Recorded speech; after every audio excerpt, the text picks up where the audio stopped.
Ditadura da felicidade.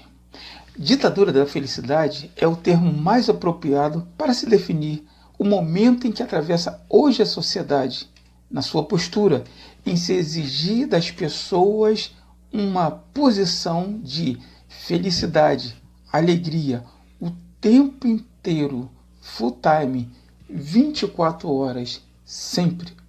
Que não se admite tristeza, que não se permite derrotas, fracassos, frustrações. Mas isso é possível? Com certeza não é possível. Porque a tristeza e a alegria, elas andam juntas. Elas são emoções que fazem parte do ser humano. Assim como a derrota, porque ninguém pode ser vitorioso todo o tempo. E em algum momento vai haver um revés, um fracasso, uma derrota. Isso faz parte da vida. No entanto, essa postura triunfalista dessa ditadura exige das pessoas essa posição. E isso tem levado muitos a um adoecimento. E essa posição ela é reforçada, ela é refletida, na verdade, nas redes sociais, onde se exigem que as pessoas estejam sempre postando fotos, vídeos nas melhores paisagens, com as melhores roupas, nas melhores festas, com melhores sorrisos. E nem sempre é assim. Nem sempre é desse jeito. Não é possível porque, como já falado, em algum momento o ser humano ele vai lidar com situações que ele vai se entristecer. Isso é normal. Tem que aprender a conviver com isso. Não estou fazendo apologia da infelicidade e muito menos da tristeza, apenas apontando essa ditadura que vive a sociedade, exigindo uma postura que não é possível da pessoa o tempo inteiro. E com isso, não se deve demonizar as redes sociais, porque elas apenas apontam. Na prática, elas funcionam como radiografia, que revelam uma lógica estruturada e sistêmica no nosso meio social. Ou não. Observe as famílias na relação pais e filhos. Nessa relação, os pais não admitem a hipótese deles terem um momento de infelicidade, de frustração, de desapontamento.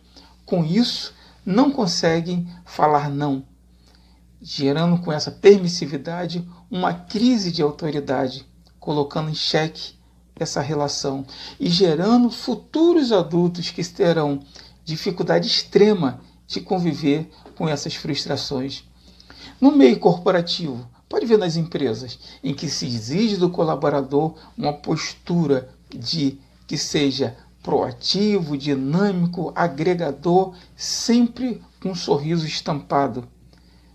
Inclusive, no meio religiosos, em que se exige dos membros, aqueles participantes daquelas instituições, que tenham sempre plenamente uma postura de felicidade alegre, não podendo admitir em momento algum que tenham um comportamento diferente, porque afinal eles representam aquela instituição.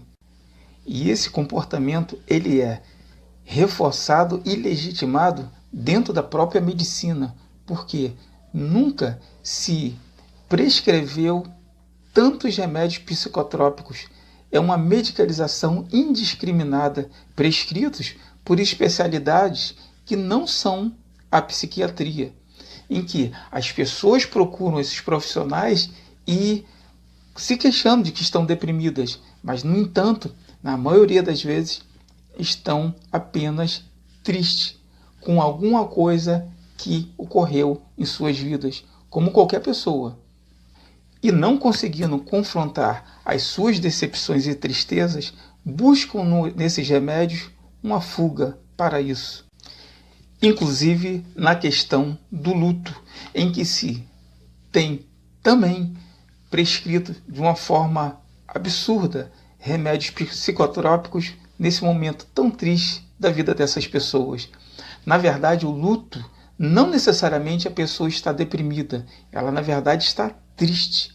Ela tem aquele tempo de uma forma natural para elaborar, para administrar aquela perda. E isso é questão de tempo. Tem que se confrontar com uma realidade. É claro, se a pessoa estiver deprimida, ela será diagnosticada e será prescrito essa medicação. Mas nem sempre isso ocorre. E as consequências, elas são danosas, porque as pessoas, devido à inadequação a esse comportamento padronizado que é exigido pela ditadura da felicidade, acabam reprimindo as suas emoções, gerando nelas um sentimento de culpa e nutrindo uma angústia constante. E isso leva a quadros de ansiedade e depressão. Depressão estas, muitas vezes, severas, que levam muitas vezes a episódios de suicídio. E é por isso que em muitos momentos se comentam por que aquela pessoa que postou aquelas fotos, aqueles vídeos tão alegres nas redes sociais, dias depois vieram a cometer o suicídio. Ora, isso na verdade é um padrão social que é exigido. Na verdade, por trás daquelas fotos estava uma pessoa angustiada, com as suas emoções reprimidas e muitas vezes doente. Na verdade, nós temos a plena liberdade de expressar as nossas emoções, porque afinal a vida ela é transitória, ela não é estática. É isso que nos move, é isso que nos faz pessoas diferentes. É a característica do ser humano, porque segundo a lei de Lavoisier, ele fala que na natureza nada se perde, nada se cria, tudo se transforma. Na natureza humana há transformação, mas a transformação é através das perdas.